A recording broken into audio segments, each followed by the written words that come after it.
মজু এক কোকা কোলা কিন্তু নিলে কিন্তু আপনি পাবেন 100 টাকা। ভাই কোকা কোলার একটু দেখি ভাই,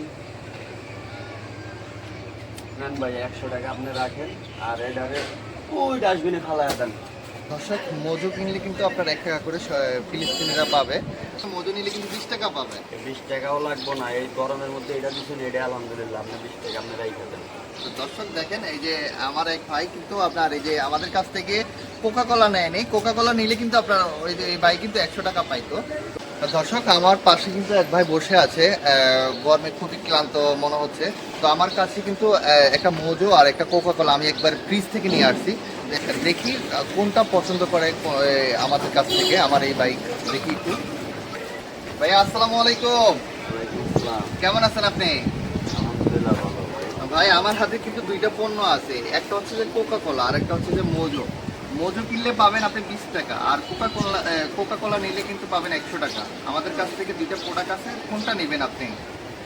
ভাই বাঙালি মানুষ, আমরা বাংলাদেশি পণ্যই খামো, এর বাইরে রাষ্ট্র পণ্য কিনবো না আমাদের।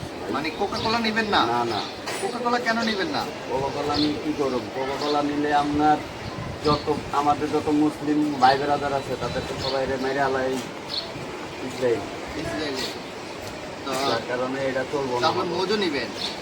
আপনি দেখেন মোজো কিনলে কিন্তু আমাদের কাছ থেকে মোজো নিলে কিন্তু 20 টাকা পাবেন। 20 টাকাও লাগবো না, এই গরমের মধ্যে এটা দিচ্ছেন, এটা আলহামদুলিল্লাহ। আপনি 20 টাকা আপনি রাইখা দেন। তো দর্শক দেখেন, এই যে আমার এক ভাই কিন্তু আপনার এই যে আমাদের কাছ থেকে কোকা কোলা নেয়নি, কোকা কোলা নিলে কিন্তু আপনার ওই যে এই ভাই কিন্তু 100 টাকা পাইতো। তো উনি কিন্তু আমাদের দেশীয় পণ্য যেটা মোজো নিয়েছে আমাদের কাছ থেকে। মোজো এক কোকা কোলা কিন্তু নিলে কিন্তু আপনি পাবেন 100 টাকা। ভাই কোকা কোলার একটু দেখি ভাই, নেন ভাই 100 টাকা আপনি রাখেন, আর এটারে ওই ডাস্টবিনে ফালায় দেন। তো দর্শক দেখতেই পাচ্ছেন আমাদের দেশীয় পণ্য যে মোজো সবাই চুজ করতেছে, এবং কি মোজো নিলে কিন্তু আমাদের ফিলিস্তিনিরা কিন্তু 1 টাকা করে পাবে। প্রতিটা মোজো কিনলে 1 টাকা করে পাবে, এবং কি আমাদের মুসলিম কান্ট্রির মানুষের কাছে কিন্তু আপনার 1 টাকা করে পৌঁছায় যাবে। তো আমরা চাই যে আমাদের দেশীয় পণ্য আমরা খাওয়ার চেষ্টা করব সব সময়। দর্শকদেরকে বলবো যে আমাদের ইসরায়েলি পণ্যটা আমরা বয়কট করার জন্য, যেমন কোকা কোলা আছে, বিভিন্ন প্রোডাক্ট আছে ইসরায়েলি পণ্যগুলো আমরা বয়কট করি সবাই। আসুন আমরা সবাই মিলে ফিলিস্তিনি পাশে দাঁড়াই, এবং কি ইসরায়েলি পণ্যগুলো আমরা বয়কট করি।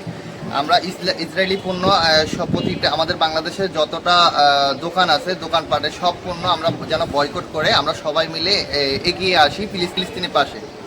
দর্শক আজকের মতো বিদায় নিচ্ছি, দেখা হবে অন্য আরেকটি ভিডিওতে। ততক্ষণ পর্যন্ত সবাই ভালো থাকবেন, সুস্থ থাকবেন। আল্লাহ হাফেজ।